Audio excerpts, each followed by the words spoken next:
Welcome to the Uila 2-Minute Drill. There's an old saying, less is more. When it comes to computing power, no one could ever imagine that could be the case, but it still holds true today.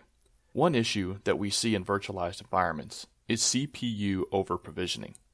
While a specific server's CPU usage may not appear high, you also need to look at CPU ready to determine if you are actually hurting yourself by giving a VM more resources than it needs.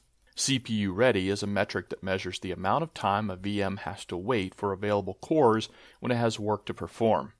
Let's look at Uila's AA-IPM and how it can provide instant insight into this type of issue. Looking at my dashboard, I can see that I have several VMs that are showing a red condition as it pertains to CPU, so I will click on one and follow the red. I'll click on the application that's causing the red condition.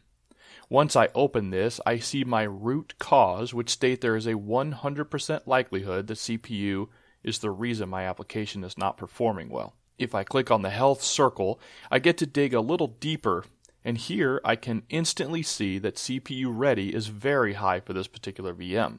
Also notice that the CPU usage is low for this server, but very high for the host.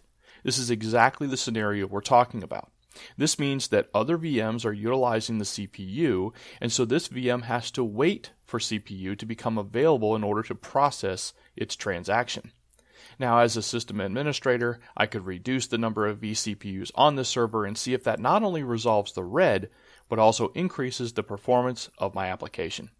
For more information about this type of situation, we've provided some links to articles that can explain in further detail how over-provisioning affects applications and servers.